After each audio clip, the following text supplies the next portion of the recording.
আসসালামু আলাইকুম প্রিয় শিক্ষার্থী বন্ধুরা, আশা করি তোমরা সবাই ভালো আছো।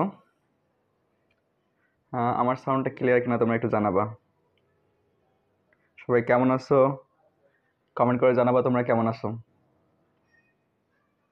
আমার সাউন্ডটা ক্লিয়ার আছে?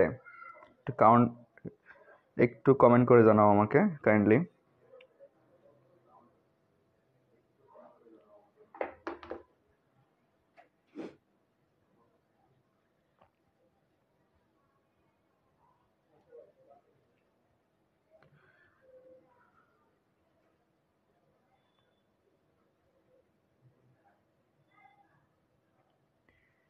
আমার সাউন্ডটা ক্লিয়ার আছে কিনা একটু জানাবেন সবাই।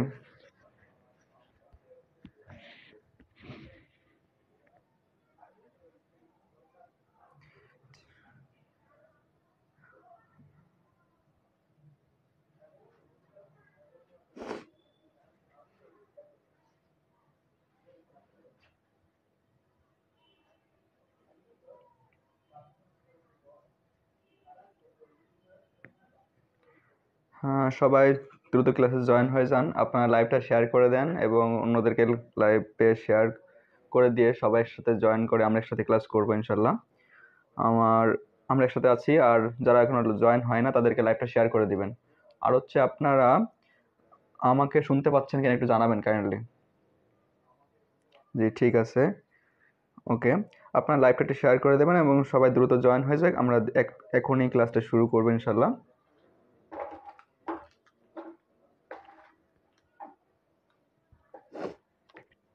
ওকে, ফাইন।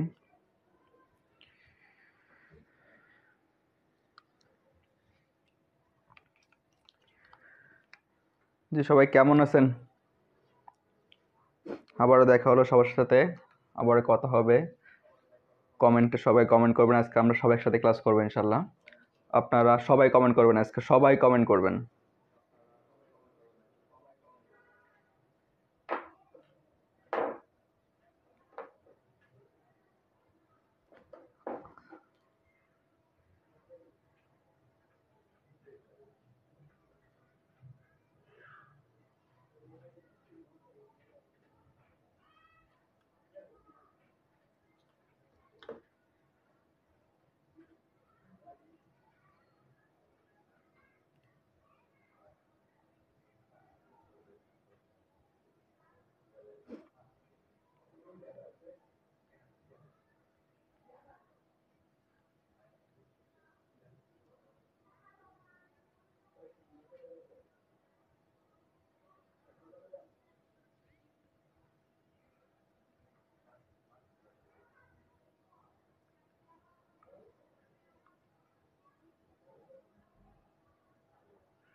ওকে, আমাদের আজকে লেকচার 4। জি, ওয়ালাইকুম আসসালাম। আজকে আমাদের লেকচার 4, আমরা লেকচার 4 এর ক্লাস করবো আজকে। লেকচার 4-এ আমাদের যেটা আছে, বাংলাদেশের সম্পদ, বিভিন্ন ধরনের সম্পদ নিয়ে আমরা আজকে আলোচনা করব। সেটা কৃষি সম্পদ, বনজ সম্পদ, খনিজ সম্পদ, মৎস্য সম্পদ, এরকম যে সম্পদগুলো আছে সেই বিষয়গুলো আমরা আলোচনা করব। আমরা জানি বাংলাদেশ একটি কৃষিপ্রধান দেশ। আমরা অনেক আগের থেকে পড়ে আসছি যে বাংলাদেশ কৃষিপ্রধান দেশ। এখানে বেশিরভাগ মানুষ কৃষির উপর নির্ভরশীল, পরোক্ষ বা প্রত্যক্ষভাবে বেশিরভাগ মানুষ কৃষির উপরেই নির্ভরশীল। আমাদের প্রধান যে আয়টা বা ইনকাম, জিডিপি ক্ষেত্রে কৃষি এবং বর্তমান ক্ষেত্রে সেবা খাত সবথেকে বেশি অবদান রাখলে একসময় কৃষি কিন্তু সবথেকে বেশি অবদান রাখতো।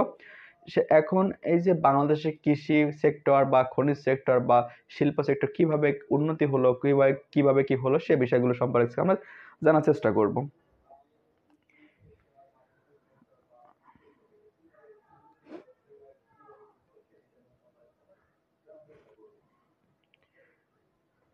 যারা লাইভে জয়েন হয়েছে লাইভটা শেয়ার করে দিবেন, দ্রুত লাইভটা শেয়ার করে দিবেন। লাইভটা শেয়ার করে দিয়ে সবাই একসাথে জয়েন হোক। আমরা এখনই শুরু করব ক্লাস।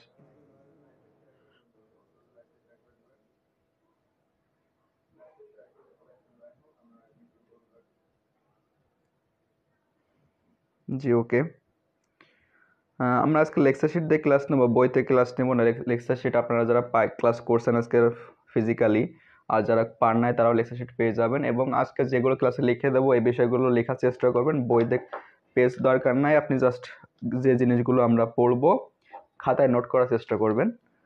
যারা ক্লাসে জয়েন আছেন সবাই ক্লাসের নোটগুলো অবশ্যই শেয়ার করবেন গ্রুপগুলোতে, আবার এই লাইভটাও শেয়ার করে দিবেন এবং সবাই কমেন্ট করবেন।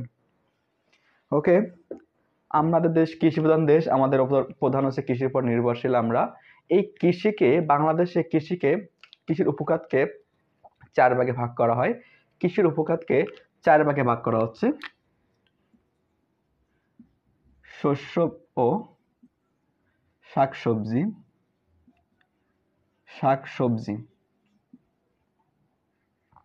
শস্য ও শাকসবজি, কৃষির ভিতরে শস্য শাকসবজি আসতেছে। এরপরে আসে হচ্ছে প্রাণীজ সম্পদ। এখান থেকে প্রাণীজ শস্যকে, এই যে কৃষিকে ভাগ করা হচ্ছে 4টা ভাগে, 4টা উপখাত। কৃষির উপখাত হচ্ছে 4টি: শস্য, শাকসবজি, প্রাণীজ, এরপরে 3 নম্বর হচ্ছে বনজ এবং 4 হচ্ছে মৎস্য। এই 4টা বিষয় নিয়ে আমরা আলোচনা করব প্রথম দিক থেকেই। এই বিষয়গুলোর উপর, অর্থাৎ কৃষির উপখাতকে প্রশ্ন আসতে পারে কৃষির উপখাত কয়টি ভাগে ভাগ করা আছে। কৃষির উপখাত মোট 4টি, যেমন শস্য, শাকসবজি, প্রাণীজ, বনজ এবং মৎস্য। এই 4টা উপখাতে কৃষিকে ভাগ করা হচ্ছে। আমাদের দেশে যে ফসলগুলো হয়, যে জানি বিভিন্ন সময় বিভিন্ন ধরনের ফসল হয়। শীতের সময় এক ধরনের ফসল হয়, গরমের সময় এক ধরনের ফসল হয়, কিছু ফসল আবার 12 মাসই হয়, সব সময় হতে থাকে। এখন এই ফসলের উপর ভিত্তি করে এই শস্যের মৌসুমকে 2টি ভাগে ভাগ করা হয়।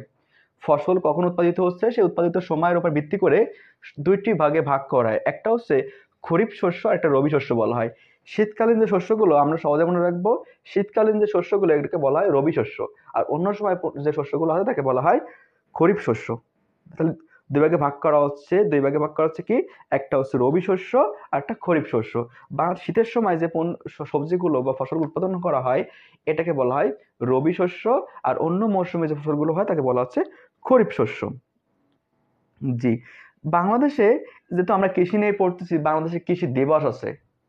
কৃষি দিবস পরীক্ষায় আসে, কৃষি দিবস কয় তারিখ? কৃষি দিবস কমেন্ট করে জানাবেন। কৃষি দিবস কয় তারিখ? আমি বাংলাটা লিখে দিচ্ছি, 1 অগ্রহায়ণ। 1 অগ্রহায়ণ। এটাই ইংরেজি কয় তারিখ এটা অবশ্যই জানাবেন আপনারা। বাংলা হচ্ছে কৃষি দিবস 1 অগ্রহায়ণ, কৃষি দিবস 1 অগ্রহায়ণ। তাহলে এটা ইংরেজি মাসের কয় তারিখ হবে? কোন মাস এবং কয় তারিখ হবে? 1 অগ্রহায়ণ ইংরেজি মাসের কয় তারিখ? কোন মাসের কয় তারিখ? এই যে 1 অগ্রহায়ণ কৃষি দিবস, বাংলাদেশের কৃষি দিবস হচ্ছে 1 অগ্রহায়ণ। এই অগ্রহায়ণ মাসের 1 তারিখ কৃষি দিবস হলে এটা ইংরেজি মাসের কয় তারিখে পড়তেছে? ইংরেজি মাসের কয় তারিখে 1 অগ্রহায়ণ পড়লো এটা অবশ্যই জানাবেন আপনারা।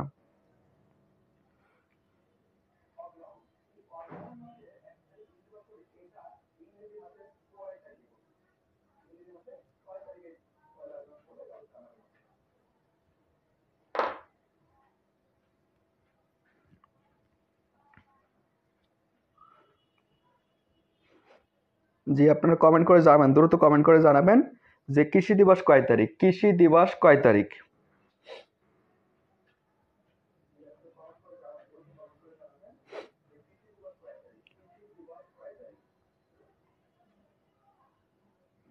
জি, কমেন্ট করেন আপনারা সবাই।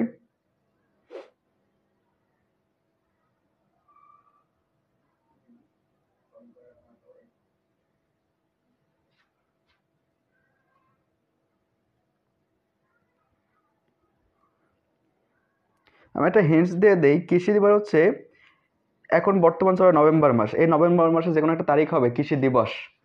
আপনারা কমেন্ট করেন, অনেকে জানার কথা, এটা খুব সহজ একটা বিষয়। কৃষি দিবস কয় তারিখ? 1 অগ্রহায়ণ আমরা জানলাম, কিন্তু এটা ইংরেজি মাসের কয় তারিখ হবে?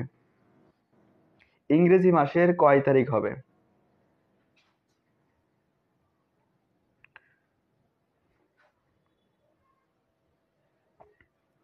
দেখেন, না পারলে আমি লিখে দিই, কৃষি দিবস হচ্ছে ইংরেজি মাসের 15 নভেম্বর। কৃষি দিবস ইংরেজি মাসের 15 নভেম্বরে। কৃষি দিবস কবে? ইংরেজি মাসের 15। জি, ইংরেজি মাসের 15 নভেম্বর।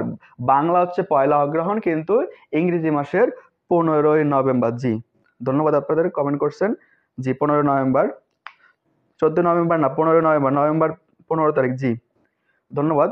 এখন এই যে বাংলাদেশ, এই বাংলাদেশের বিভিন্ন অঞ্চলে বৈচিত্র্যের ভিত্তিতে দেখা যাচ্ছে এক এক জায়গায় এক এক ধরনের ফসল উৎপাদন হয়, আবার এক এক জায়গায় ধরনের গাছ উৎপাদন বা বন হয়ে থাকে এক একটা অঞ্চলে, বনের এক এক রকম, বা এক এক অঞ্চলে মাছগুলো যেমন সামুদ্রিক মাছগুলো সমুদ্রে হয়ে থাকে।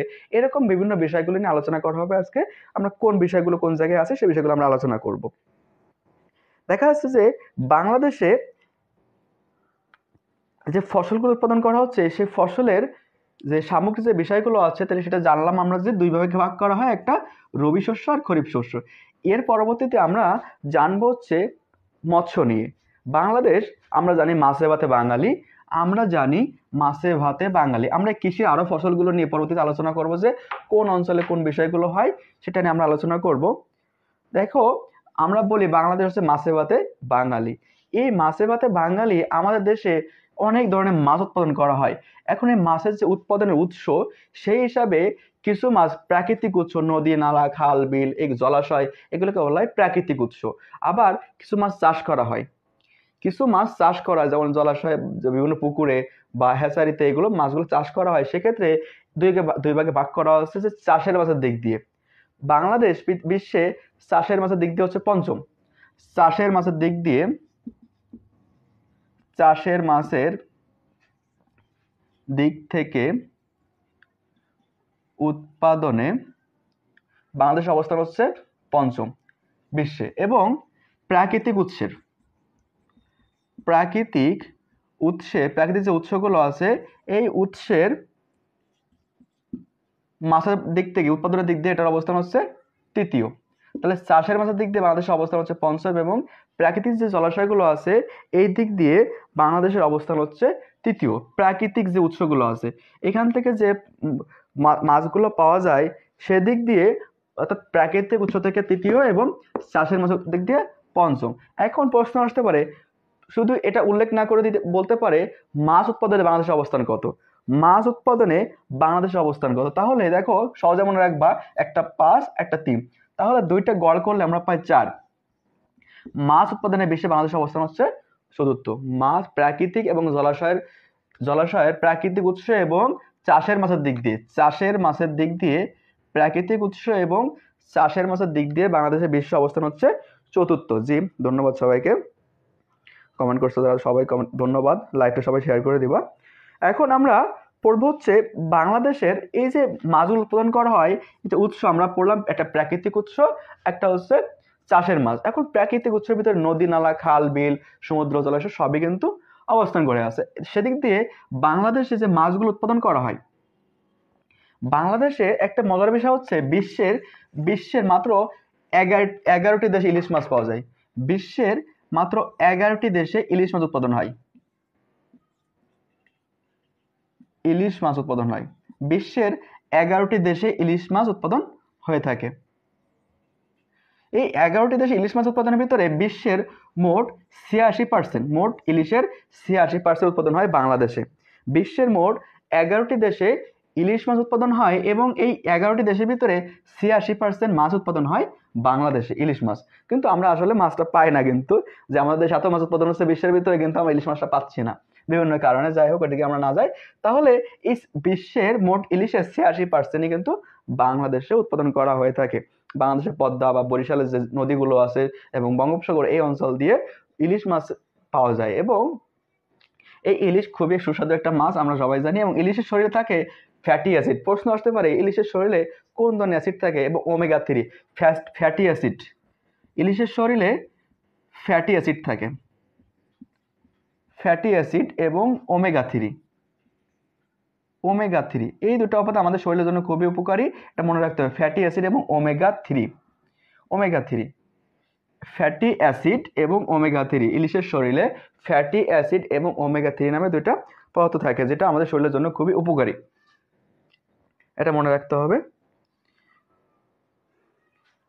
দেখো, এরপরে আমরা যদি দেখি, এই যে ইলিশ মাছ বা এই যে মাছ নিয়ে গবেষণা করা হচ্ছে, আমরা মাছ দিয়ে শুরু করছি, পরে কৃষিতে আবার ফিরে যাবো আমরা। এই যে মাছ নিয়ে গবেষণা করা হচ্ছে, মাছ বাংলাদেশে উৎপাদন করা হয়, এবং এই মাছের জাতগুলো উন্নয়ন করার জন্য বা রোগ বালাই প্রতিরোধ করার জন্য বিভিন্ন গবেষণা কেন্দ্র আছে। এক একটা অঞ্চলে এক এক ধরনের গবেষণা কেন্দ্র, যেহেতু বাংলাদেশের বৈচিত্র্যময় একটা দেশ। এই দেশের দেখো আমরা যদি লিখি স্বাদু পানির মৎস্য গবেষণা কেন্দ্র, স্বাদু পানির, এটা লিখে রাখবা, স্বাদু পানির মৎস্য গবেষণা কেন্দ্র, স্বাদু পানির মৎস্য গবেষণা কেন্দ্র। স্বাদু পানির মৎস্য গবেষণা কেন্দ্র কোথায়? স্বাদু পানির স্বাদু বা মিঠা পানি যেটাকে বলে, মিঠা পানি বা মিষ্টি পানি, এই মিঠা পানি বা স্বাদু পানির মৎস্য গবেষণা কেন্দ্র, স্বাদু পানি বা জি স্বাদু পানি বা মিঠা পানি মৎস্য গবেষণা কেন্দ্র হচ্ছে, কমেন্ট করছো তোমরা ময়মনসিংহ, ধন্যবাদ। আমাদের ময়মনসিংহে হচ্ছে এই স্বাদু পানির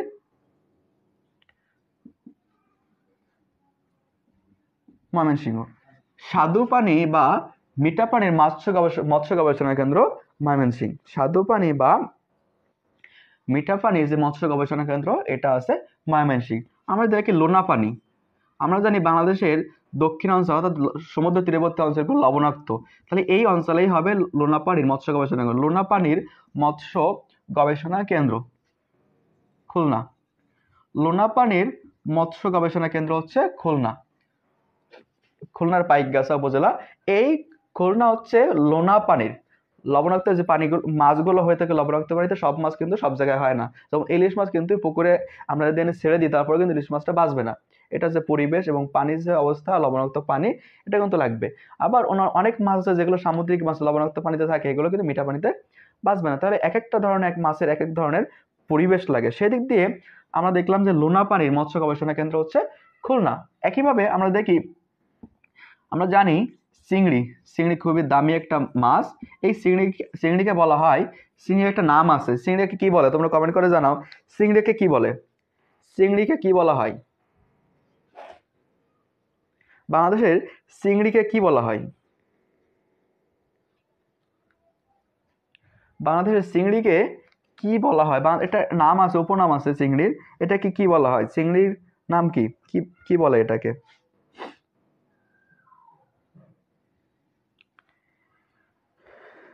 আজকে আমরা জিকে ক্লাস করতেছি, GK class lecture 4। Omar Faruk তুমি কোথায় ছিলে ভাইয়া? আজকে আমরা জিকে ক্লাস করতেছি, জিকে ক্লাস লেকচার 4। চিংড়ির সাদা সোনা বা হোয়াইট গোল্ড, হ্যাঁ তোমরা কমেন্ট করছো যে চিংড়িকে বলা হয় সাদা সোনা বা হোয়াইট গোল্ড, এটাকে বলা হয় সাদা সোনা। এটা প্রচুর পরিমাণ বিদেশে রপ্তানি হয়, এই চিংড়ি বিদেশে রপ্তানি হয় এবং বৈদেশিক মুদ্রা অর্জিত হয় এবং খুব দামি, এই কারণে এটাকে বলা হয় হোয়াইট গোল্ড।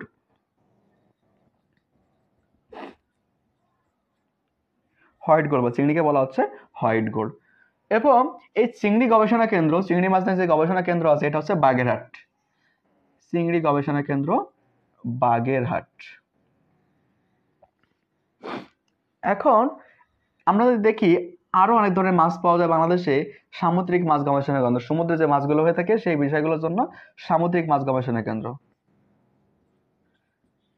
সামুদ্রিক সামুদ্রিক মাছ গবেষণা কেন্দ্র কক্সবাজার, সামুদ্রিক মাছ গবেষণা কেন্দ্র কোথায়? কক্সবাজার, সামুদ্রিক মাছ গবেষণা কেন্দ্র কক্সবাজার। এবং খুব ইম্পর্টেন্ট যেটা পরীক্ষায় আসে, ইলিশ মাছ গবেষণা কেন্দ্র কোথায়? ইলিশ মাছ গবেষণা কেন্দ্র কোথায়? ইলিশ মাছ গবেষণা কেন্দ্র কোথায়? তোমরা কমেন্ট করে জানাও ইলিশের বাড়ি কোথায়। আমরা বিভিন্ন সময় বলি ইলিশের বাড়ি অমুক জায়গায়, সেই জায়গাটার নাম কি? ইলিশের বাড়ি কোথায়? ইলিশ গবেষণা কেন্দ্র বা ইলিশের বাড়ি কোথায়?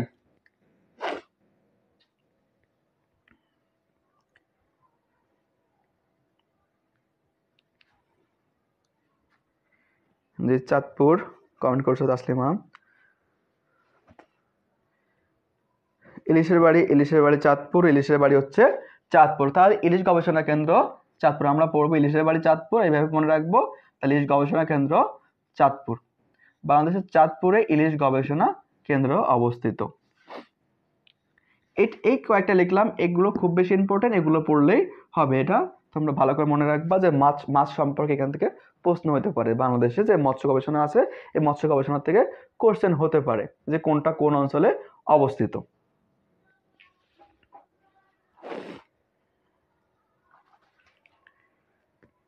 জি চাঁদপুর, ধন্যবাদ। যারা লাইভে আসো সবাই লাইভটা শেয়ার করে দিবা, তোমাদের বন্ধুরা যাতে লাইভে যুক্ত হতে পারে তাদেরকে জানাও, তোমরা তাদেরকে লাইভে জয়েন হওয়ার জন্য ইনভাইট করো।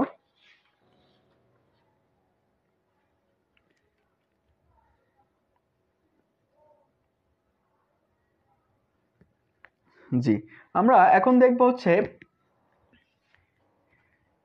মাছ তো দেখলাম, এখন আমরা আবার কৃষিতে একটু ফিরে যাই, কৃষি থেকে শুরু করি আবার বিষয়টা। দেখো বাংলাদেশে এই মাছের মতো বাংলাদেশেও কৃষি বিষয়ক যে পণ্যগুলো আছে, এই কৃষি পণ্যগুলোকে গবেষণা করার জন্য বিভিন্ন অঞ্চলে বিভিন্ন ধরনের গবেষণা কেন্দ্র আছে। এটা দেখো প্রথমে আমাদের লিখি BARI, বাড়ি। এই যে বাড়িটা, এটা কি বলে, বাড়ির ফুল ফর্ম কি? বাড়ি।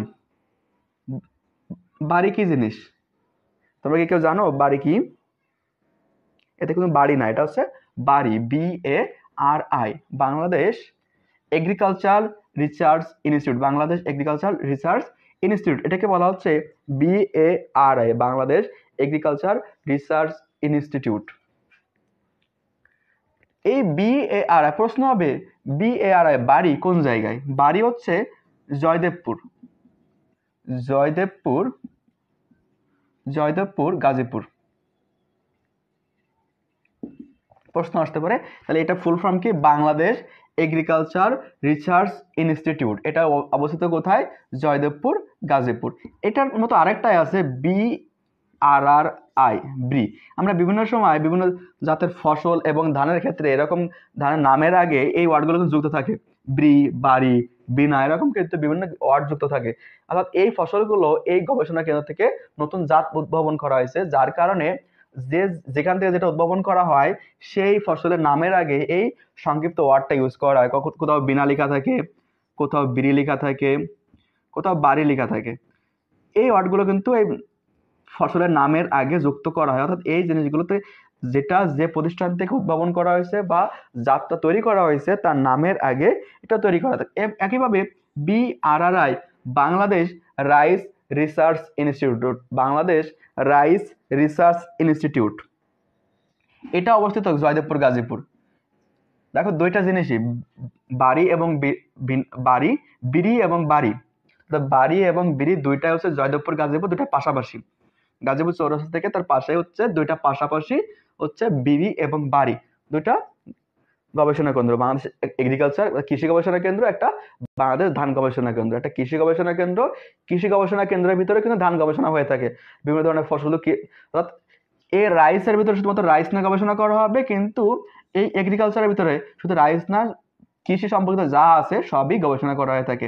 আরেকটা হচ্ছে বিনা, BINA, Veena, Bangladesh institute of nuclear agriculture, Bangladesh পারমাণবিক কৃষি গবেষণা কেন্দ্র, এটাকে বলা হচ্ছে বাংলাদেশ পারমাণবিক কৃষি গবেষণা কেন্দ্র BINA, Bangladesh institute of nuclear agriculture.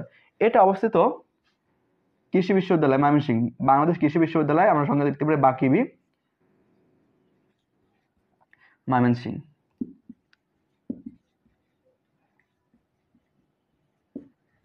Veena, Bangladesh institute of nuclear agriculture, অর্থাৎ বাংলাদেশ কৃষি গবেষণা কেন্দ্র BINA, Bangladesh institute of nuclear agriculture. একইভাবে আমরা যখন এই যে ব্রি লিখছি, BRRI, ব্রি, এটার আরেকটা কাছাকাছি আরেকটা মিনিং আছে, একটা হচ্ছে ইরি, IRRI।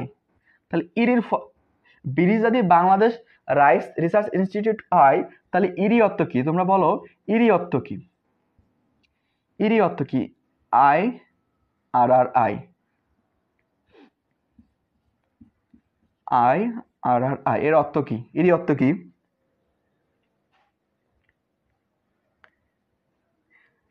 বিরি অর্থ হচ্ছে বাংলাদেশ রাইস রিসার্চ ইনস্টিটিউট, তাহলে ইরি অর্থ কি?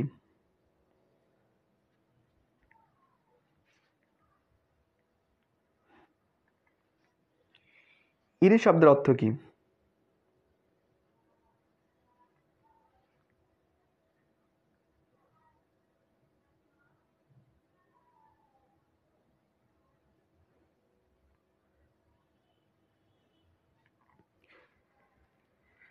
ইরি অর্থ কি তোমরা একটু জানাবা, ইরি অর্থ কি? নাবিন বলছো আন্তর্জাতিক ধান গবেষণা কেন্দ্র অর্থাৎ international rice research institute, IRRI। এটা হচ্ছে international rice research institute, international rice research institute. এটা অবস্থিত, এটা মনে রাখতে হবে, এটা কিন্তু বাংলাদেশে না। বিডি বাংলাদেশে, কিন্তু ইডি কিন্তু বাংলাদেশে, এটা আন্তর্জাতিক, সারা বিশ্বের জন্য একটা গবেষণা কেন্দ্র যেখানে ধান গবেষণা করা হয়ে থাকে। এটা হচ্ছে লেগুনা, লেগুনা ফিলিপাইন ম্যানিলা, ম্যানিলা, ম্যানিলা নামক জায়গা। আর ফিলিপাইনের ম্যানিলা শহরে, ফিলিপাইনের ম্যানিলা শহরে লেগুনা নামক জায়গাতে এটা অবস্থিত। ফিলিপাইন, ফিলিপাইন, ফিলিপাইনের ম্যানিলা শহরে লেগুনা নামক জায়গায় অবস্থিত হচ্ছে ইরি, ইন্টারন্যাশনাল রাইস রিসার্চ ইনস্টিটিউট, লেগুনা। এটা কিন্তু এই লেগুনা গাড়ি না, কিন্তু এটা কিন্তু লেগুনা একটা জায়গার নাম। লেগুনা, লেগুনা ম্যানিলা, ম্যানিলা শহর এবং ফিলিপাইনের দেশের নাম। এই ফিলিপাইন দেশে কিন্তু এই ইরি সংস্থাটা অবস্থিত।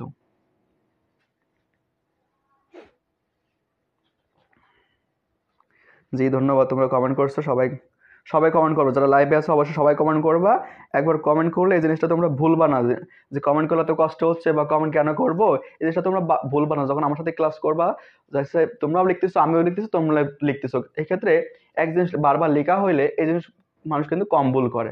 আর তুমি দেখে যাচ্ছ কিন্তু ওই যে কনফিউজ লাগবে যে কোনটা কি লিখছিলাম।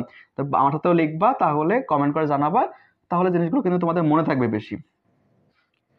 জি,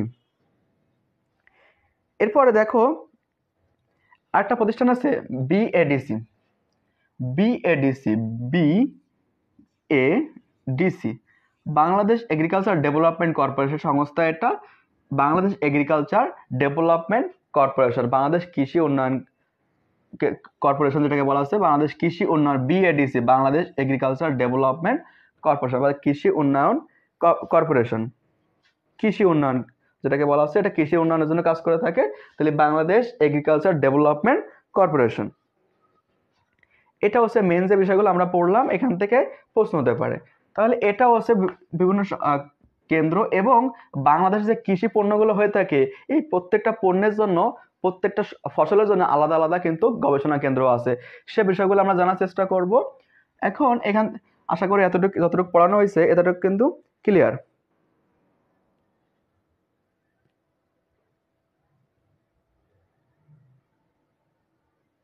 হ্যাঁ, ওমর ফারুক বলছে যে স্যার আপনি আমার কমেন্ট দেখেন না, তাই কমেন্ট করে না। অবশ্যই কমেন্ট করে দেখছি তো। ওমর ফারুক তো ক্লাসে এসে বলছো তুমি যে আজকে কি ক্লাস, তুমি তো তোমার কমেন্ট আমি আগে দেখছি, যে তোমার কমেন্ট পড়ে ফেললাম। সবাই কমেন্ট করবা, সবার কমেন্টে আমি পড়ি। আমি তো ফোন হাতে নিয়ে রাখছি, যে তোমাদের লাইভ চলে, আমার হাতে ফোন আছে, তোমাদের লাইভ কিন্তু আমি হাতে দেখছি, কে কি কমেন্ট করতেছে আমি কিন্তু সাথে সাথে দেখতেই আছি। শেষেরটা পড়ছিলাম হচ্ছে বিএডিসি, আমার না বলছো BADC, Bangladesh agriculture development corporation, Bangladesh agriculture development corporation, BADC Dhaka, BADC ঢাকাতে।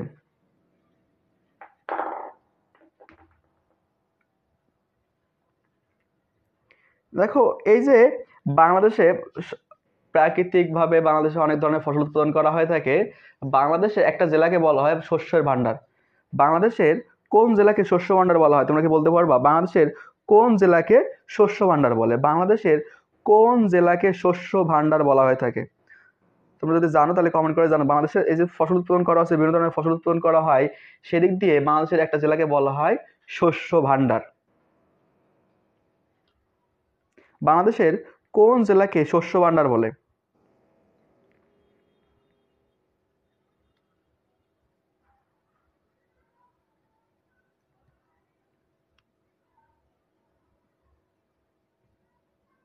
বরিশাল, হ্যাঁ তোমরা তো অনেক কিছু জানো।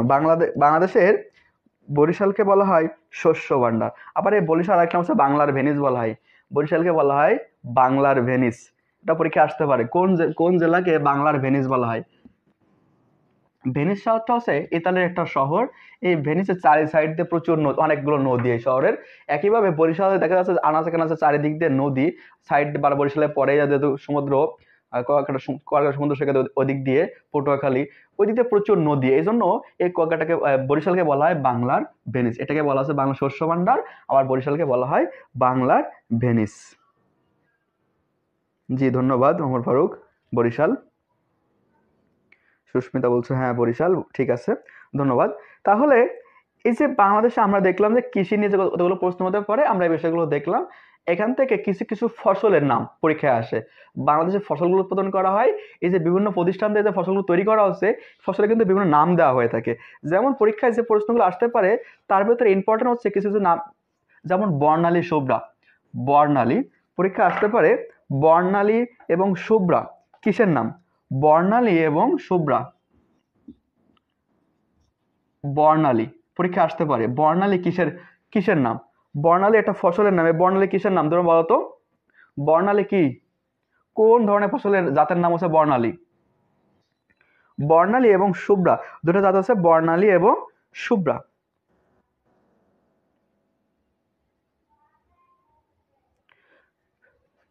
বর্ণালী এবং শুভ্র যেটাকে বলা হচ্ছে শুভ্র, এটা কি কোন জাতের ফসল বা কোন ধরনের ফসল, এই দুটো নাম দেওয়া হয়েছে, বর্ণালী এবং শুভ্র। ভুট্টা?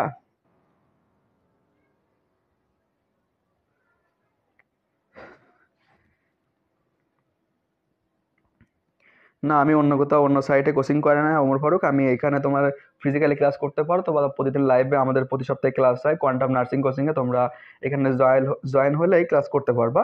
আমি অন্য কোথাও কোচিংয়ে আপাতত ক্লাস নিচ্ছি না। দেখো, বর্ণালী এবং শুভ্র এটা হচ্ছে ভুট্টার নাম। ভুট্টা প্রশ্ন আসতে পারে, ভুট্টা। এখন প্রশ্ন আসতে পারে পাখি ছাড়া দোয়েল কিসের নাম? পরীক্ষা বিভিন্ন সময় কিন্তু বিসিএস পরীক্ষা আসে বা বিভিন্ন সময় তোমাদের পরীক্ষাও আসে। পাখি ছাড়া, আমরা জানি আমাদের জাতীয় পাখি দোয়েল, কিন্তু প্রশ্ন আসে পাখি ছাড়া দোয়েল কিসের নাম? পাখি ছাড়া দোয়েল কিসের নাম? তোমরা কমেন্ট করে জানাও, দোয়েল কিসের নাম? পাখি বাদে অন্য কিসের নাম আছে দোয়েল? পাখি ছাড়া আর কিসের নাম দোয়েল?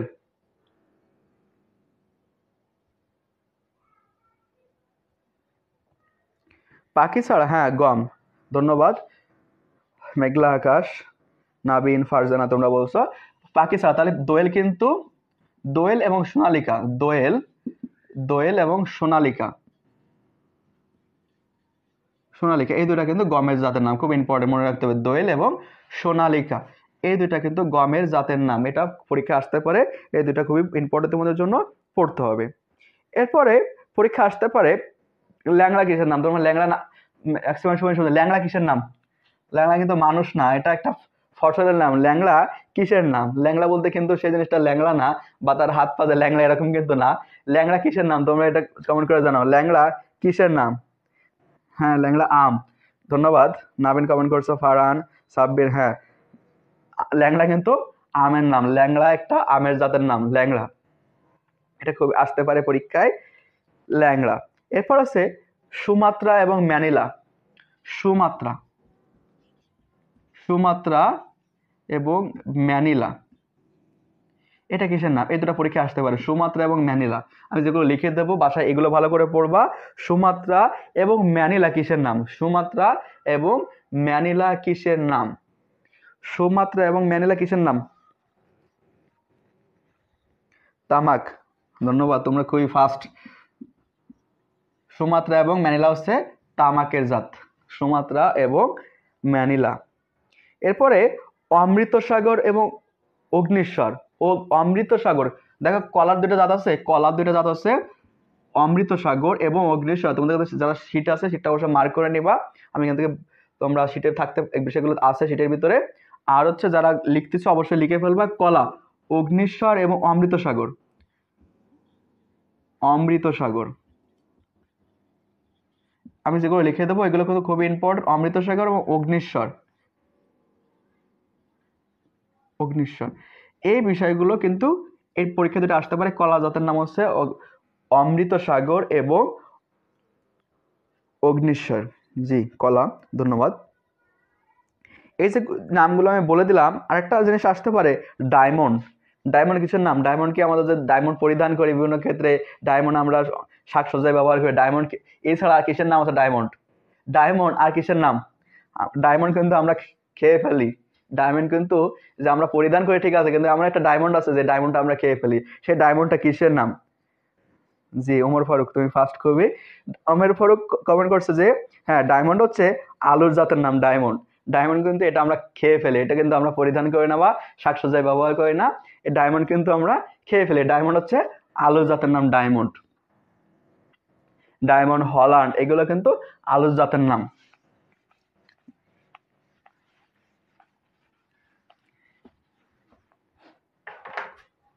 জি ধন্যবাদ। আলু। দেখো এখন আমরা যদি দেখি বাংলাদেশে যে ফসল উৎপাদন হয় সেই দিক দিয়ে কিছু গবেষণা কেন্দ্র আমরা আর কিছু দেখবো, যেমন ইক্ষু গবেষণা কেন্দ্র। ইক্ষু ইক্ষু গবেষণা কেন্দ্র। ইক্ষু গবেষণা, ইক্ষু মানে হচ্ছে, ইক্ষু মানে কি? ইক্ষু মানে হচ্ছে আখ। এই আখ গবেষণা কেন্দ্র ঈশ্বরদী,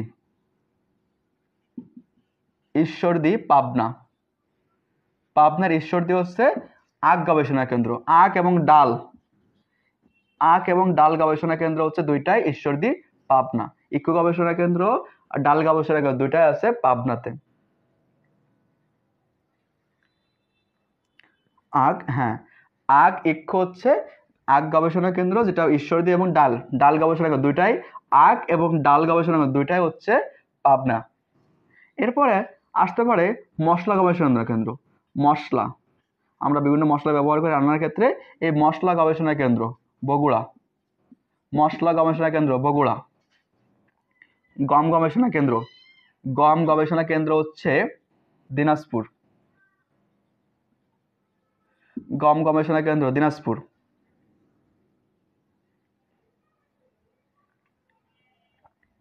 চা গবেষণা কেন্দ্র, চা গবেষণা কেন্দ্র হচ্ছে শ্রীমঙ্গল।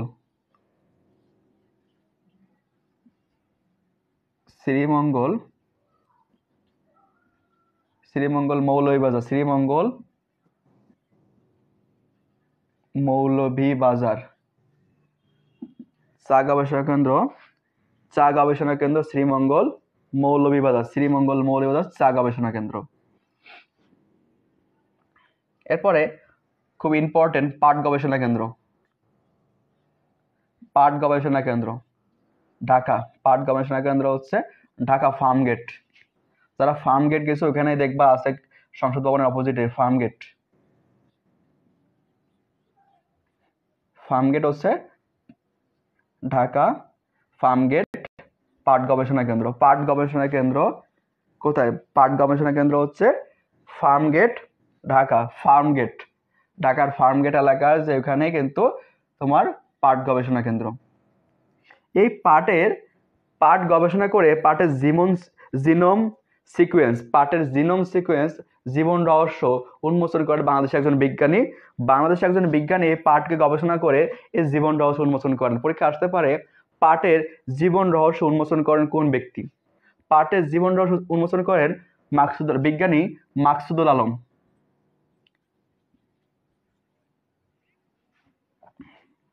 মাকসুদুল আলম, বিজ্ঞানী মাকসুদুল আলম বাংলাদেশে তিনি পাটের জীবন রহস্য উন্মোচন করেন। পাটের জীবন রহস্য উন্মোচন করেন। জি, টাইপিং মিস্টেক, ডাটা লিখতে সমস্যা না, এটা ঢাকা লিখতে চাইছে। ডক্টর মাকসুদুল আলম তিনি জীবন রহস্য উন্মোচন করেন। ডক্টর মাকসুদুল আলম, জি। তাহলে পাটের জীবন রহস্য উন্মোচন করেন হচ্ছে ডক্টর মাকসুদুল আলম। তাহলে এই যে পয়েন্টগুলো আমি লিখলাম এগুলো অবশ্যই তোমরা ভালো করে পড়বা। আমি যেগুলো লিখে দিলাম এগুলো পড়লে আশা করি এর বাইরে আসার সম্ভাবনা খুবই কম, এগুলোই পড়বা।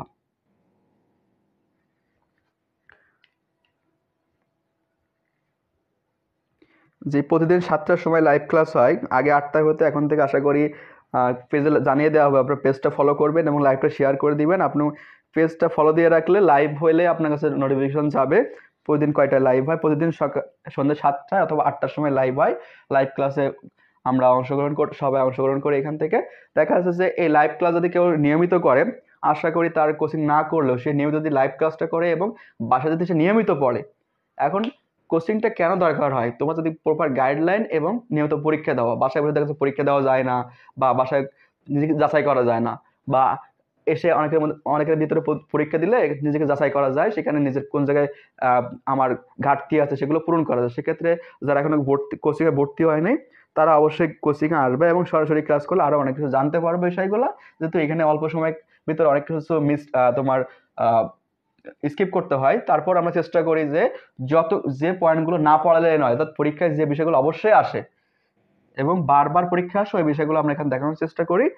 আর নিয়মিত তোমরা ক্লাস করবা, লাইভটা শেয়ার করে দিবা, আশা করি তোমরা উপকৃত হবে সবাই এখান থেকে। ওকে, ঠিক আছে। এরপরে আমরা তাহলে কৃষি দেখলাম, মৎস্য দেখলাম। এরপরে যদি আমরা দেখি বনজ সম্পদ, দেখি আমরা বনজ সম্পদ যদি আমরা দেখি, বনজ অর্থাৎ বন থেকে যে সম্পদগুলো আহরণ করা যায় সেটাকে বলা হয় বনজ সম্পদ। এখন এই বনগুলো বিভিন্ন অবস্থানের উপর ভিত্তি করে বাংলাদেশে বনভূমিকে 3 ভাগে ভাগ করা হচ্ছে। একটা হচ্ছে পত্রজোড়া বৃক্ষ, একটা চিরহরিৎ বনাঞ্চল, একটা ম্যানগ্রোভ ফরেস্ট। বাংলাদেশের বিভিন্ন অঞ্চল এবং গাছগুলোর প্রকৃতির উপর ভিত্তি করে 3 ভাগে ভাগ করা হচ্ছে। একটা হচ্ছে চিরহরিৎ বনাঞ্চল, 2 নম্বর হচ্ছে পত্রঝরা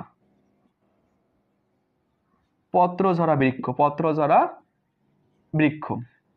এরপর হচ্ছে ম্যানগ্রোভ ফরেস্ট।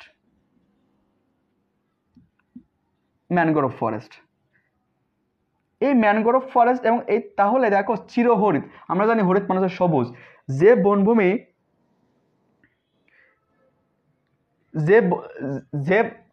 বনভূমি সবসময় সবুজ থাকে, অর্থাৎ চিরহরিৎ মানে হচ্ছে সবুজ, যে বনভূমিগুলো সবসময় সবুজ থাকে তাকে বলা হয় চিরহরিৎ বনজ। অর্থাৎ যে গাছগুলোর, যে অঞ্চলগুলোর গাছ সবসময় সবুজ থাকে। প্রশ্ন হতে পারে, স্যার সবগুলো গাছে তো সবুজ থাকে, কোন গাছে সবুজ থাকে না? কিন্তু সবুজ থাকে, কিন্তু দেখা যাচ্ছে যে কিছু কিছু গাছ আছে যেগুলোর পাতা বিভিন্ন সময় ঝরে যায়। এই যে শীতের মৌসুম আসতেছে, এই সময় দেখা যাচ্ছে কিছু গাছের পাতা কিন্তু ঝরে যায়, পাতা একদম ন্যাড়া হয়ে যায়, অর্থাৎ গাছটা কিন্তু একদম ন্যাড়া হয়ে যায়। এই এই পাতার পড়ে যাওয়া বা পাতার প্রকৃতি, পাতার রঙের উপর ভিত্তি করে কিছু উদ্ভিদ আছে যেগুলো পাতা কখনো ঝরে না, অল্প হলেও থাকে গাছে, সেটাকে বলা হচ্ছে চিরহরিৎ বনাঞ্চল। আর এই বনাঞ্চলগুলো বেশিরভাগ দেখা যায় সিলেট, চট্টগ্রাম, অর্থাৎ পার্বত্য চট্টগ্রাম অঞ্চলে, অর্থাৎ চট্টগ্রাম, বান্দরবান, খাগড়াছড়ি, রাঙ্গামাটি যে অঞ্চলটা, এই অঞ্চলে এই বনভূমিটা দেখা যায়। তাহলে চিরহরিৎ বনাঞ্চল, পত্রঝরা বৃক্ষ, যে বৃক্ষর পাতাগুলো একটা মৌসুমে পাতাগুলো ঝরে যায় সেগুলোকে আমরা পত্রঝরা বৃক্ষ বলতে পারি। যেমন পত্রঝরা বৃক্ষ ভাওয়ালের গড় বা ভাওয়ালের উদ্যান যেটা আছে, মধুপুরে ভাওয়ালের গড়, আবার গাজীপুর যেটা আছে গাজীপুরের শালবন, এই অঞ্চলের বৃক্ষ দেখবা শীতে কিছুদিন পরেই এই অঞ্চলের গাছগুলোর পাতা ঝরে যাচ্ছে। যেমন শাল বৃক্ষ, সেগুন, তারপরে গজারি, এই গাছগুলোর পাতা কিন্তু ঝরে যায়। শাল, গজারি এবং সেগুন, এই গাছগুলোর পাতা হচ্ছে তোমাকে ঝরে যায়, এই জন্য এটাকে বলা হয় পত্রঝরা বৃক্ষ। আর ম্যানগ্রোভ ফরেস্ট হচ্ছে এমন একটা বনভূমি, যে বনভূমি নদীর অববাহিকায় গড়ে ওঠে, লবণাক্ত পানির জোয়ারভাটা অঞ্চলে গড়ে ওঠে। অর্থাৎ এটা মনে রাখতে হবে, এটা জোয়ারভাটা অঞ্চল থাকতে হবে এবং লবণাক্ত পানির সাথে যে বনটা গড়ে ওঠে তাকে বলা হচ্ছে ম্যানগ্রোভ ফরেস্ট। পৃথিবীর সব থেকে বড় ম্যানগ্রোভ ফরেস্ট হচ্ছে সুন্দরবন। পৃথিবীর সব থেকে বড় ম্যানগ্রোভ ফরেস্ট সুন্দরবন হচ্ছে পৃথিবীর সব থেকে বড় ম্যানগ্রোভ ফরেস্ট। এর আয়তন প্রায় 10,000 বর্গ কিলোমিটার। এই ম্যানগ্রোভ ফরেস্ট, এর আয়তন প্রায় 10,000 বর্গ কিলোমিটার। ম্যানগ্রোভ ফরেস্ট সুন্দরবন, এর আয়তন প্রায় 10,000 বর্গ কিলোমিটার। এখন আমরা জানি, আমরা যখন ম্যাপ পড়ছিলাম, ম্যাপ থেকে দেখাইছিলাম যে বাংলাদেশের এই যে অঞ্চলটা, এদিক দিয়ে আমরা যে নিচে হচ্ছে বঙ্গোপসাগর, বে অফ বেঙ্গল, বঙ্গোপসাগর, এই পাশে হচ্ছে ভারত, এদিকে ভারত, এখানে ছিল বাংলাদেশ। অর্থাৎ এটা ছিল নিচের দক্ষিণ দিক, এটা ছিল উপরে উত্তর দিক। সেক্ষেত্রে এই যে অংশটা নিচের, একদম নিচের জায়গাটা, এই দিক দিয়ে অবস্থিত হচ্ছে বাংলাদেশের সুন্দরবন। এই জায়গাটা দিয়ে, অর্থাৎ এটা হচ্ছে বাংলাদেশ ভারতের সীমান্ত, এই জায়গাটা বাংলাদেশ ভারতের সীমান্ত, এবং এই পাশে বাংলাদেশ, এই পাশে ভারত। এই দুই দেশে কিন্তু ম্যানগ্রোভ আর সুন্দরবন কিন্তু অবস্থিত। প্রশ্ন আসতে পারে, সুন্দরবন কয়টি দেশে বিস্তৃত? সুন্দরবন 2টি দেশে বিস্তৃত, একটা ভারত, এক পাশে হচ্ছে বাংলাদেশ। এখন দুই দেশে প্রায় দুই দেশ মিলে 10,000 বর্গ কিলোমিটার এর আয়তন, এবং এই 10,000 বর্গ কিলোমিটার বাংলাদেশে প্রায় পড়ছে 60%, 62%। মোট আয়তনের 62% পড়ছে হচ্ছে বাংলাদেশের, 62% আয়তন পড়ছে বাংলাদেশের, বাকি 38% পড়ছে হচ্ছে ভারতে, বাকি 38% পড়ছে হচ্ছে ভারতে।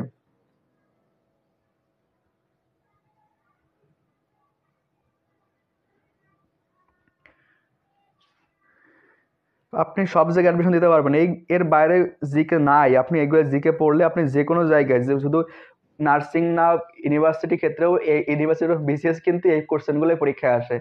এই যে জিকে মানে জেনারেল নলেজ যা আছে, আমরা এখানে যা পড়তেছি, এগুলো কিন্তু বিসিএস এর ক্ষেত্রেও আসে এই প্রশ্নগুলোই। তাহলে এই যে বাংলাদেশে আমরা দেখলাম যে 62% হচ্ছে বাংলাদেশের ভিতরে, 38% ভারতের ভিতরে, দুই দেশে বিস্তৃত। এই সুন্দরবন বাংলাদেশের দক্ষিণ পশ্চিম অঞ্চলে অবস্থিত, বাংলাদেশের দক্ষিণ পশ্চিম অংশে অবস্থিত। এবং এই সুন্দরবনে 5টি জেলায় বিস্তৃত। সুন্দরবনে যে বাংলাদেশের যতটুকু অংশ পড়ছে 62%, এই সুন্দরবনের 5টি জেলায় বিস্তৃত। সুন্দরবনের এই যে অংশটা 62%, এই 62% হচ্ছে 5টি জেলায় বিস্তৃত। তোমরা কমেন্ট করে জানাও এই 5টি জেলা কি কি। সুন্দরবন যে 5টি জেলায় পড়ছে বাংলাদেশের, এই 5টি জেলা কি কি?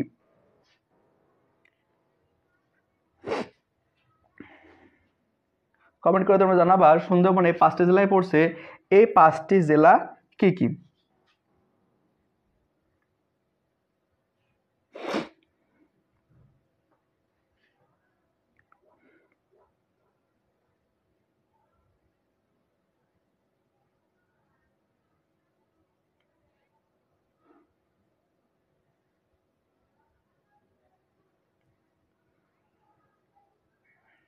হ্যাঁ, তোমরা কমেন্ট করে জানাও জি। 62-38% তোমরা কমেন্ট করছো, ধন্যবাদ। আমি সবাই কমেন্ট কিন্তু পড়ি, তোমাদের কমেন্ট সবই কিন্তু আমি পড়ি। এই 5টি জেলা কোন কোন জেলা আছে? খুলনা, বাগেরহাট, বরিশাল, সাতক্ষীরা, 4টা লিখছো, আরেকটা কোনটা? 5টি জেলায় এই সুন্দরবন পৌঁছে হচ্ছে 5টি জেলার মধ্যে। বাংলাদেশের 5টি জেলায় এই সুন্দরবনের অংশ পড়ছে, এবং 5টি জেলা কি কি আছে? অশ্রুবিন্দু লিখছে খুলনা, বাগেরহাট, বরিশাল, সাতক্ষীরা, আর কোনটা? দেখো আমরা এক লাইনে খুব সহজে মনে রাখতে পারি।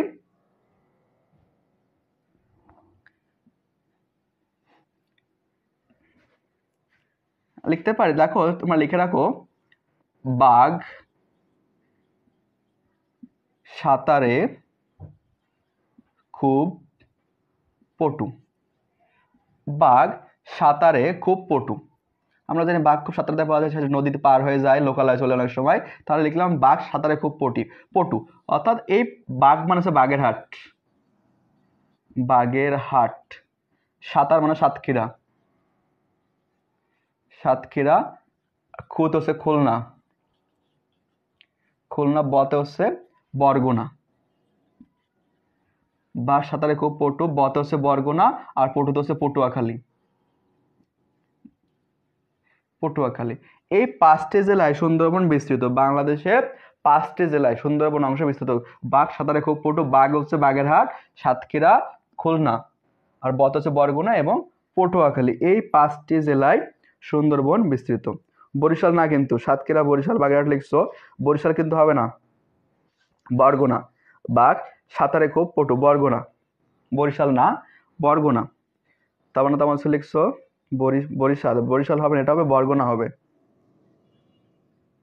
খুলনা, বাগেরহাট, বরিশাল লিখছো অনেকে, বরিশাল না, খুলনা, বাগেরহাট, সাতক্ষীরা, পটুয়াখালী, বরগুনা।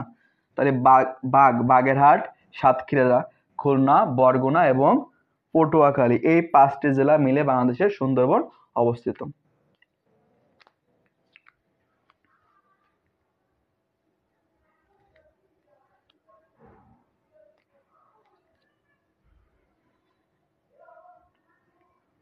জি, ধন্যবাদ তোমাদেরকে, তোমরা কমেন্ট করতেছো, ধন্যবাদ। এরকম কমেন্ট করে দেখবা ভুলগুলো, যে তামান্না তাবাসসুম লিখছে বরিশাল, যখন এই ভুলগুলো কিন্তু বারবার ভুল হবে, আর ভুল হইলে কিন্তু মানুষ শিখতে পারবা, ভুল না হলে মানুষ কিন্তু শিখতে পারে না। যখন তোমার ভুল হবে তুমি সঠিকটা জানতে পারবা।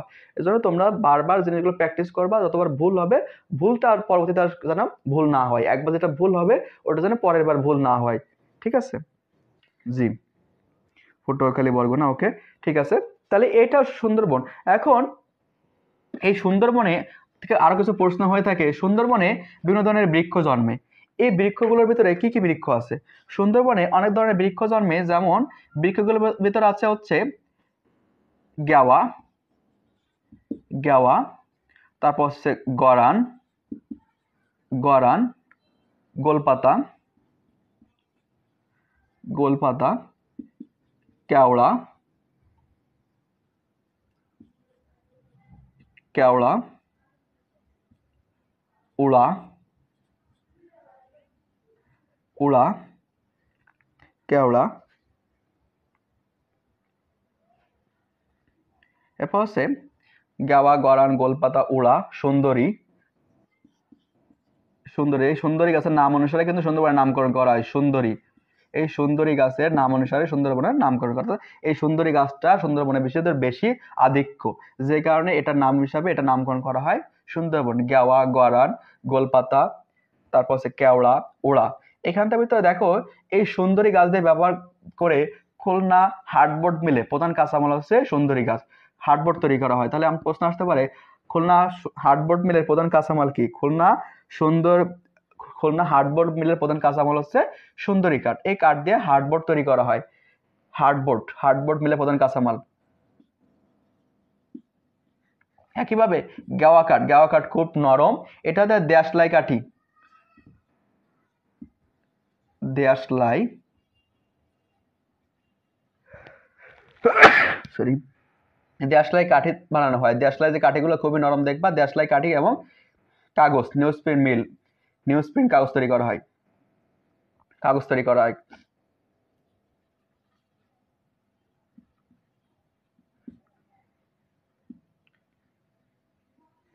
কাগজ তৈরিতে ব্যবহার করা হয়। এই আবার এই গরানের বাকল থেকে হচ্ছে রং তৈরি করা হয়। গরানের বাকল থেকে রং তৈরিতে ব্যবহার করা হয় গরানের গাছটা। এবং গোলপাতা যেটা ছাউনি হিসেবে ব্যবহার করে। দেখো সুন্দরবনে কিন্তু কোনো গাছে বাদ যাচ্ছে না, প্রত্যেকটা গাছেরই বিভিন্ন ব্যবহার আছে। ছাউনি, গোলপাতা ছাউনি হিসেবে ব্যবহার করা হয়। আর কেওড়ার জল আমরা বিভিন্ন সময় ব্যবহার করি। কেওড়া খুবই টক একটা ফল, এটা টক হিসেবে খাওয়া যায়, আবার এটা বিভিন্ন ক্ষেত্রে ব্যবহার করা হয়ে থাকে টক রান্নার জন্য।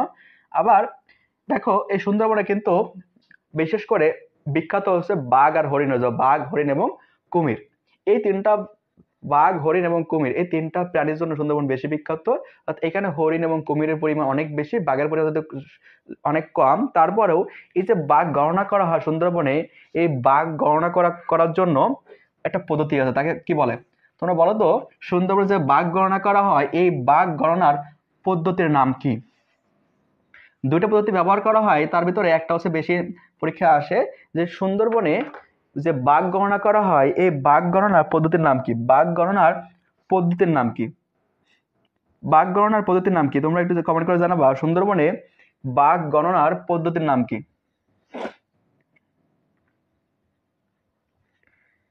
সুন্দরবনে বাঘ গণনার পদ্ধতির নাম হচ্ছে পাগমার্ক। সুন্দরবনে যে বাঘ গণনা করা হয়, এটার পদ্ধতির নাম হচ্ছে পাগমার্ক। আবার ক্যামেরা ট্র্যাপ, এই দুটা পদ্ধতি ব্যবহার করা হয়। ক্যামেরা ট্র্যাপ, তার এখান থেকে পাগমার্কটা পরীক্ষা বেশি আসে। পাগমার্ক কি? পাগমার্ক কিন্তু বাঘ গণনা করার একটা পদ্ধতি, পাগমার্ক। আর ক্যামেরা ট্র্যাপও ব্যবহার করা হয়ে থাকে।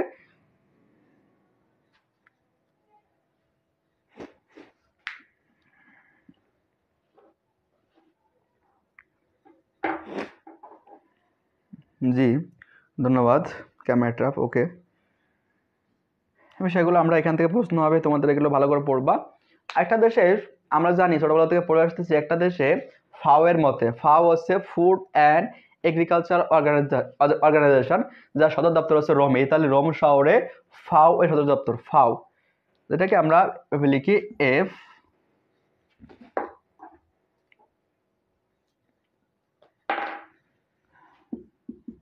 FAO, food and agricultural organisation, সদর দপ্তর হচ্ছে রোম, ইতালি রোম শহরে এটা অবস্থিত, ইতালি রোম শহরে। এই ফাও এর মতে প্রত্যেকটা দেশে 25% বনভূমি থাকা প্রয়োজন। ফাও এর মতে, ফাও এর ধারণা অনুযায়ী পৃথিবী যত আয়তন আছে একটা দেশের, আয়তন অনুযায়ী 25% বনভূমি থাকা প্রয়োজন, কিন্তু বাংলাদেশে আছে মাত্র 17% বা সামথিং এর 17% আশেপাশে। আবার এই ফাওয়ের মধ্যে কিন্তু আরো অনেক কম, 12% সামথিং এই ফাওয়ের মধ্যে হচ্ছে 12%, আর সরকারি মতো হবে 17% মতো বনভূমি বাংলাদেশে আছে। জি, আমি তো বলে দিচ্ছি ছোট করে লিখে, আমি তো বলে দিচ্ছি, আমি তো আস্তে আস্তে পড়াচ্ছি, বলে দিচ্ছি, কারণ বোর্ডে তো জায়গা কম, বড় করে লেখার তো জায়গা কম, আমি তো মুখে বলে দিচ্ছি, তোমরা সাথে সাথে লিখে নিবা জিনিসগুলা। আচ্ছা, বড় করে লিখবো, সমস্যা নাই। দেখো, আমরা বনজ সম্পদ পড়লাম, এরপর যদি আমরা খনিজ সম্পদের ভিতরে যাই, খনিজ সম্পদ কোনগুলা? খনিজ সম্পদ হচ্ছে যে সম্পদগুলো মাটির নিচ থেকে উত্তোলন করা হয় তাকে বলা হয় খনিজ সম্পদ। যে সম্পদগুলো মাটির নিচ থেকে উত্তোলন করা হয় তাকে বলা হয় খনিজ সম্পদ। তাহলে খনিজ সম্পদ কি কি আছে? তেল, গ্যাস, কয়লা, এগুলো তো নাকি? তেল, গ্যাস, কয়লা, এগুলো হচ্ছে বাংলাদেশে মেইনলি খনিজ সম্পদ। আরো কিছু খনিজ সম্পদ আছে, জিরকন, মোনালাইট, বিভিন্ন ধরনের খনিজ পদার্থ আছে যেগুলো বাংলাদেশে খুব কম পাওয়া যায়। সেক্ষেত্রে বাংলাদেশে প্রধান খনিজ সম্পদের ভিতরে আছে গ্যাস এবং কয়লা। বাংলাদেশে সব থেকে বেশি পরিমাণ যে খনিজ সম্পদটা পাওয়া যায় সেটা হচ্ছে গ্যাস। সব থেকে বেশি পরিমাণ পাওয়া যায় হচ্ছে বাংলাদেশে গ্যাস, প্রাকৃতিক গ্যাস হচ্ছে বাংলাদেশে সব থেকে বেশি পরিমাণ পাওয়া যায়। এটা একটা খনিজ সম্পদ। এটা গ্যাসটা খুবই জরুরি একটা খনিজ সম্পদ, যেটা ছাড়া দেখা যাচ্ছে যে বাংলাদেশের বেশিরভাগ ক্ষেত্রে গ্যাসটা ব্যবহার করা হয়, গ্যাস দিয়ে বিদ্যুৎ তৈরি করা হয়, গ্যাস জ্বালানি হিসেবে ব্যবহার করি আমরা, বিভিন্ন যে গাড়ি জ্বালানিতে ব্যবহার করা হয়। তাহলে গ্যাস খুবই ইম্পর্টেন্ট একটা জিনিস। এবং বাংলাদেশে 1955 সালে প্রথম গ্যাস ক্ষেত্র আবিষ্কৃত হয়। 1955 সালে হরিপুর সিলেট প্রথম গ্যাস ক্ষেত্র আবিষ্কৃত হয়। কারণ প্রশ্ন হবে, এই যে গ্যাস প্রথম উত্তোলন করা হয় কবে থেকে? আবিষ্কৃত হয়েছে 1955 সালে, কিন্তু এই গ্যাস উত্তোলন করা হয় কবে থেকে? প্রশ্ন আসতে পারে, প্রথম গ্যাস উত্তোলন করা হয় কত সাল থেকে? প্রথম গ্যাস উত্তোলন করা হয় বাংলাদেশে, প্রথম গ্যাস উত্তোলন করা হয় কত সাল থেকে? তোমরা একটু কমেন্ট করে জানাবা। জি, 2 বছর পরে, 55 সালের 2 বছর পরে 1957 সালে প্রথম গ্যাস উত্তোলন শুরু করা হয়। এই পরিক্রমায় সেই তখন থেকে শুরু করে বর্তমান 23 সাল পর্যন্ত বাংলাদেশে মোট আবিষ্কৃত গ্যাস ক্ষেত্রের সংখ্যা হচ্ছে 29টা। আজকে ফিজিক্যালি ক্লাসে মনে হয় সংখ্যাটা একটু ভুল হয়েছে আমার, 28টা বলে দিয়েছিলাম, এখানে একটা বাড়বে, 29টা হবে। বাংলাদেশের দেখো, বাংলাদেশের বর্তমানে গ্যাস ক্ষেত্র হচ্ছে 29টা। বাংলাদেশে মোট গ্যাস ক্ষেত্র বর্তমানে 29টা। বাংলাদেশে বর্তমানে মোট গ্যাস ক্ষেত্র হচ্ছে 29টা। জি, এখন 29টার ভিতরে সর্বপ্রথম হচ্ছে সিলেট, হরিপুর, এবং সর্বশেষ কোনটা? সর্বশেষ গ্যাস ক্ষেত্র কোনটা? তোমরা একটু কমেন্ট করে জানাবা, সর্বশেষ গ্যাস ক্ষেত্র কোনটা?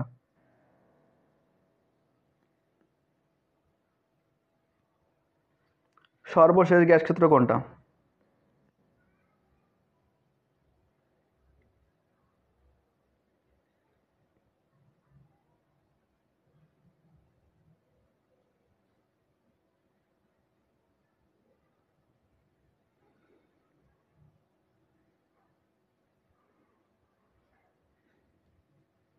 সর্বশেষ গ্যাস ক্ষেত্র কোনটা?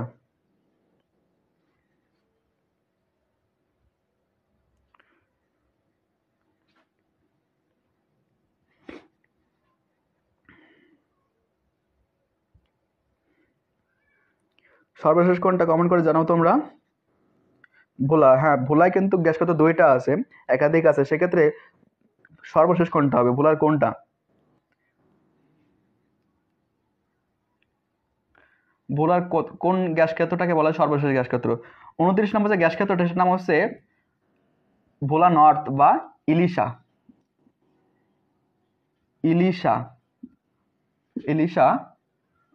ভোলা, এটাকে আরেক নাম হচ্ছে ভোলা নর্থ। ইলিশা, এটাকে ভোলা নর্থ আসতে পারে, ভোলা নর্থ, ইলিশা। সর্বশেষ গ্যাস ক্ষেত্র পরীক্ষা আসতে পারে ভোলা নর্থ অথবা ইলিশা। পরীক্ষা লিখবা, যদি প্রশ্ন আসে ভোলা নর্থ অথবা ইলিশা।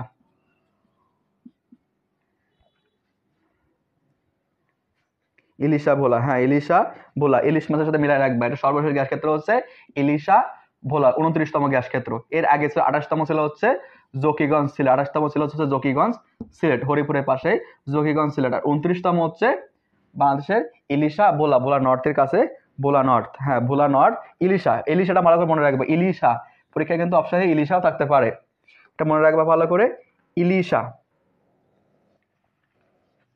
এরপরে দেখো আমরা যদি দেখি এই গ্যাস ক্ষেত্রের ভিতরে বাংলাদেশের সর্ববৃহৎ গ্যাস ক্ষেত্র কোনটা? বাংলাদেশের সর্ববৃহৎ গ্যাস ক্ষেত্র হচ্ছে তিতাস। বাংলাদেশের সর্ববৃহৎ গ্যাস ক্ষেত্র তিতাস। এটা কোন জায়গায়? তিতাস গ্যাস ক্ষেত্র কোথায়? তিতাস গ্যাস ক্ষেত্র কোথায়?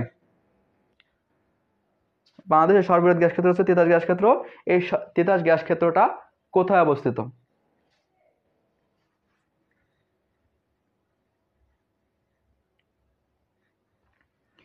সবচেয়ে বড়, বাংলাদেশের সবচেয়ে বড় গ্যাস ক্ষেত্র হচ্ছে তিতাস গ্যাস ক্ষেত্র। এটা কোথায় অবস্থিত?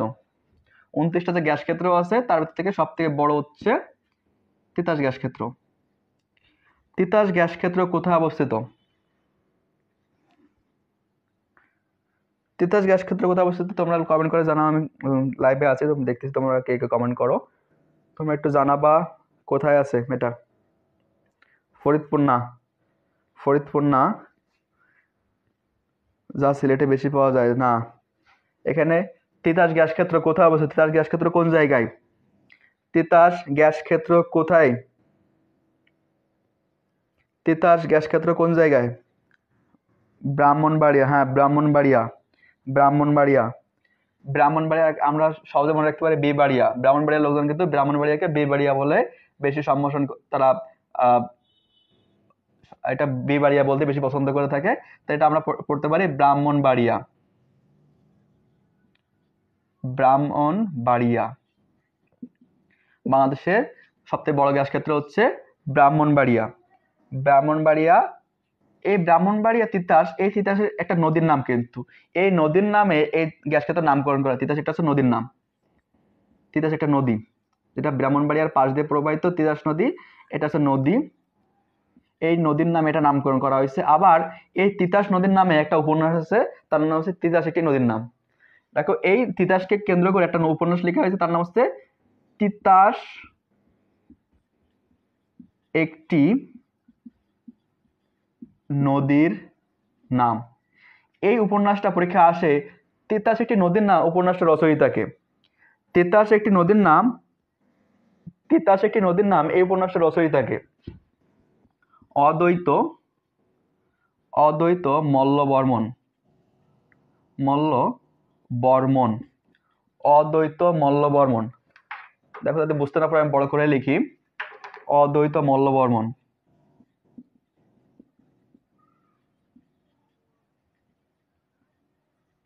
অদ্বৈত মল্লবর্মণ। তাহলে তিতাস একটি নদীর নাম এই উপন্যাসটি রচিত হচ্ছে অদ্বৈত মল্লবর্মণ। হ্যাঁ, এটা আমরা গ্যাস ক্ষেত্রটা মোটামুটি পড়ে ফেললাম। আরেকটা আসতে পারে, বাংলাদেশের সামুদ্রিক গ্যাস ক্ষেত্র কোনটা? বাংলাদেশের সামুদ্রিক গ্যাস ক্ষেত্র হচ্ছে সাঙ্গু, এটা মনে রাখবা। বাংলাদেশের সামুদ্রিক গ্যাস ক্ষেত্র, বাংলাদেশের সামুদ্রিক গ্যাস ক্ষেত্র হচ্ছে সাঙ্গু, সাঙ্গু গ্যাস। বাংলাদেশের সমুদ্রের ভিতরে, গভীর সমুদ্রের ভিতরে গ্যাস ক্ষেত্র আছে, তার নাম হচ্ছে সাঙ্গু গ্যাস ক্ষেত্র।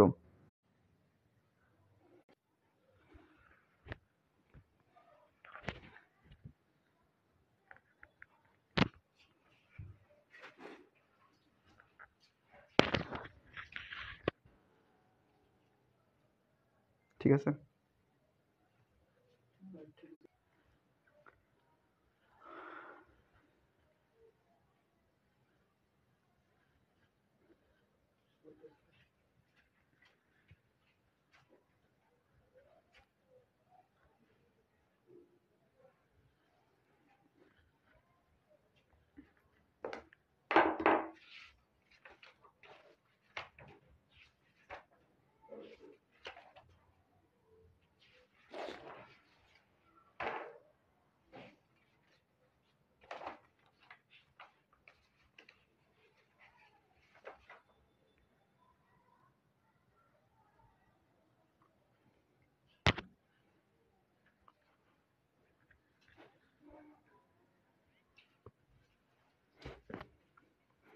আমরা আন্তরিকভাবে দুঃখিত, আর ইলেকট্রিসিটি চলে যাওয়ার কারণে আমরা লাইভ থেকে একটু বিচ্ছিন্ন হয়ে গেছিলাম। আমরা আবার লাইভে জয়েন করি সবাই।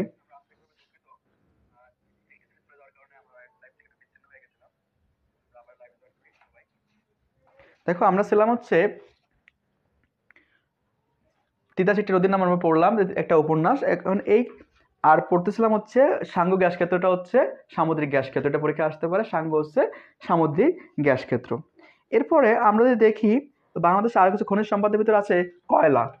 কয়লা বাংলাদেশের একটা খনিজ সম্পদ, এটা বাংলাদেশের জন্য একটা আশীর্বাদ। এই কয়লা দিয়ে কিন্তু বিদ্যুৎ উৎপাদন করা হয়, গ্যাস দিয়ে বিদ্যুৎ উৎপাদন করা হয়ে থাকে, আবার কয়লা দিয়ে বিদ্যুৎ উৎপাদন করা হয়ে থাকে। সেই কয়লা ক্ষেত্রগুলা, সেক্ষেত্রে কয়লা কোথায় বেশি পাওয়া যায় তোমরা একটু কমেন্ট করে জানাবা, কোথায় সব থেকে বেশি কয়লা পাওয়া যায়? সব থেকে বেশি কয়লা পাওয়া যায় কোথায়?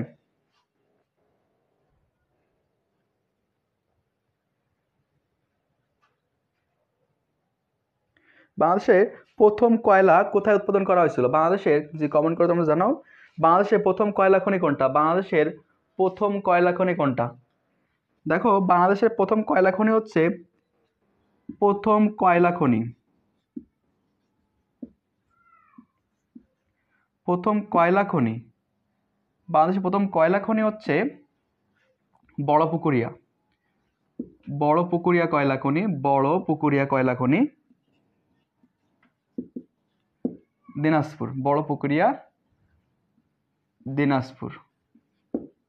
বড়পুকুরিয়া কয়লা খনি হচ্ছে কোথায়? দিনাজপুর। বাংলাদেশের প্রথম কয়লা খনি যেটা হচ্ছে বড়পুকুরিয়া কয়লা খনি, দিনাজপুর। প্রশ্ন আসতে পারে উন্নত মানের, উন্নত মানের কয়লা পাওয়া যায় কোথায়? প্রশ্ন আসতে পারে উন্নত মানের কয়লা পাওয়া যায় কোথায়? লিখতে হবে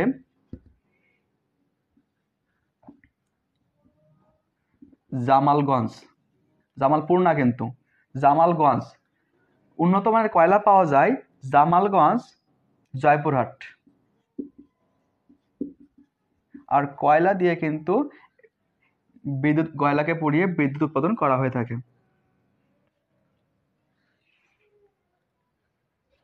জি, তাহলে এখান থেকে কয়লা নিয়ে এটা পরীক্ষা আসতে পারে।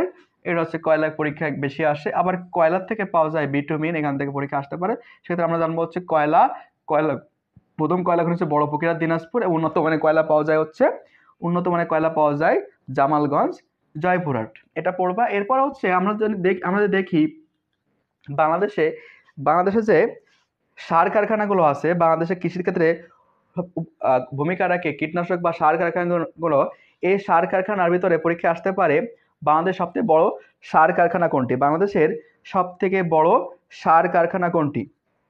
বাংলাদেশের সব থেকে বড় সার কারখানা, বাংলাদেশের, তোমরা কমেন্ট করে জানাবা, বাংলাদেশের সব থেকে বড় সার কারখানা কোনটি? বাংলাদেশের সব থেকে বড় সার কারখানা হচ্ছে যমুনা, যমুনা সার কারখানা, যমুনা সার কারখানা, যেটা হচ্ছে কোথায়?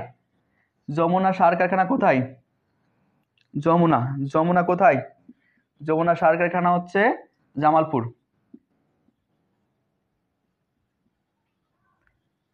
জামালপুর। যমুনা সার কারখানা জামালপুর, এটা খুব ইম্পর্টেন্ট, পরীক্ষা আসতে পারে। সবচেয়ে বড় সার কারখানা যেটা হচ্ছে জামালপুর। এই সার কারখানার প্রধান যে সারটা তৈরি করা হয় তার নাম হচ্ছে ইউরিয়া বা নাইট্রোজেন সার, ইউরিয়া সার, ইউরিয়া সার। ইউরিয়া সারের প্রধান কাঁচামাল হচ্ছে methane gas, CH4, methane gas. Urea সার তৈরিতে ব্যবহার করা হয় মিথেন গ্যাস। মিথেন গ্যাসের সংকেত কি তোমরা বলো? মিথেন গ্যাসের সংকেত কি? মিথেন গ্যাসের সংকেত কি? পরীক্ষাটা আসতে পারে যে মিথেন গ্যাসের সংকেত কি? ইউরিয়া উৎপাদন করা হয় মিথেন গ্যাস দিয়ে, এই মিথেন গ্যাসের সংকেত কি?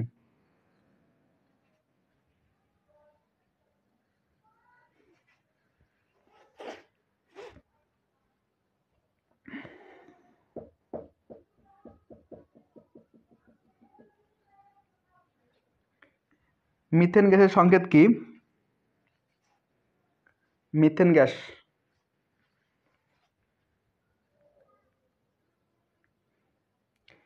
H2SO4 না, H2SO4 তো সালফিউরিক অ্যাসিড।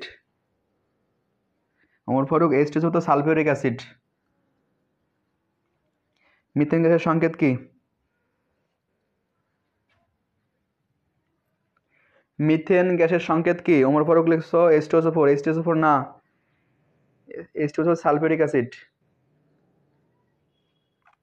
H2SO4 না, তো নাইট্রোজেন N2 নাইট্রোজেন CH4, হ্যাঁ আপনি লিখছো, নীলঞ্জনা লিখছো হচ্ছে কি CH4 হচ্ছে মিথেন গ্যাসের সংকেত হচ্ছে CH4, কার্বন এবং হাইড্রোজেনের সমন্বয়ে গঠিত হয়েছে CH4, হ্যাঁ নাইট্রোজেন না, মিথেন গ্যাসের ভিতর নাইট্রোজেন সবথেকে বেশি ব্যবহার করা হয় কিন্তু এর সংকেত হচ্ছে CH4।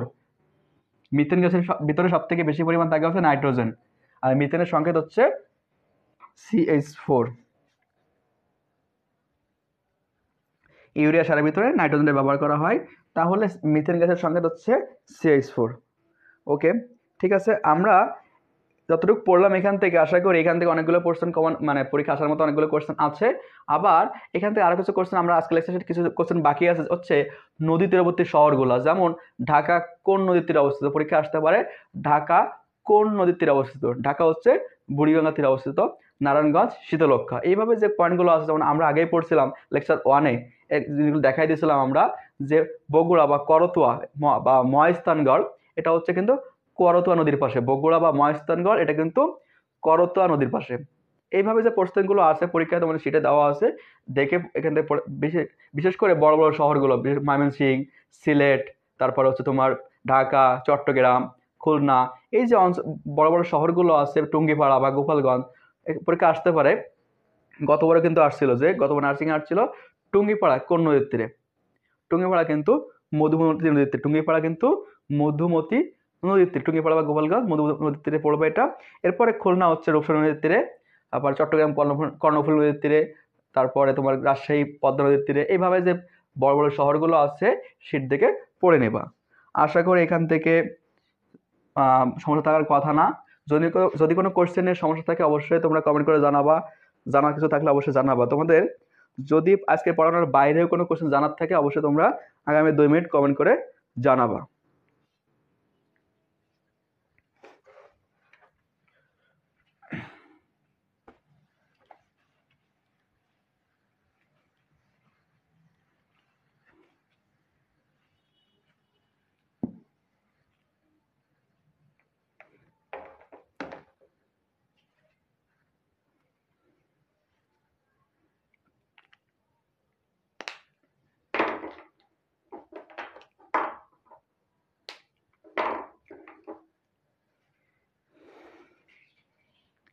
কারো কোনো কোশ্চেন আছে তোমরা অবশ্যই জানাবা, সমস্যা নাই। ওকে সাব্বির হাসান, সমস্যা নাই, সমস্যা পাইলে অবশ্যই তোমরা মার্ক করে রাখবা, আমার জন্য দোয়া করবা যে ইনশাল্লাহ ভালো থাকবো, তোমরা দোয়া করবো আমার জন্য। আর সবাই ভালো থেকো, ভালোভাবে পড়াশোনা করো, মনোযোগ দিয়ে যে সমস্যাগুলো থাকবে অবশ্যই মার্ক করে রাখবা। ক্লাসে হোক বা লাইভ ক্লাসে, ফিজিক্যাল ক্লাসে হোক, যেখানে হোক তোমরা কিন্তু আমাকে প্রশ্ন করতে পারো যে শিটগুলো পেতে হলে পেজে ইনবক্স করলেই, পেজে কথা বললে, তুমি যদি ভর্তি হও বা পেজে কথা বললে, পেজে অ্যাডমিনের সাথে কথা বললে তুমি শিটগুলো পাওয়ার ব্যাপারে তথ্য এখান থেকে পেয়ে যাবা। জি, সবাই ভালো থেকো, আল্লাহ হাফিজ। স্যার আবার কখন ক্লাস হবে? আগামীকাল 7টায় আবার ক্লাস আছে। না ফারজানা লিখছে ইলিশ মাছ গবেষণা কেন্দ্র খুলনা হতো না, না ইলিশ মাছ গবেষণা কেন্দ্র চাঁদপুরেই হবে, অথবা সিটে ভুল দেওয়া আছে এই প্রশ্নটা, সিট থেকে তোমরা কারেকশন করে, সিটে তো বইতে ভুল আছে, এটা ইলিশ মাছ গবেষণা কেন্দ্র হচ্ছে চাঁদপুরে, আমরা পড়ি ইলিশের বাড়ি চাঁদপুর, এটা ইলিশের বাড়ি চাঁদপুর, অর্থাৎ চাঁদপুরেই হবে। ঠিক আছে, ওয়ালাইকুম আসসালাম, আল্লাহ হাফেজ, সবাই ভালো থেকো, দেখা হবে নেক্সট ক্লাস ইনশাল্লাহ, আল্লাহ বাসায় রাখলে দেখা হবে। Thank you.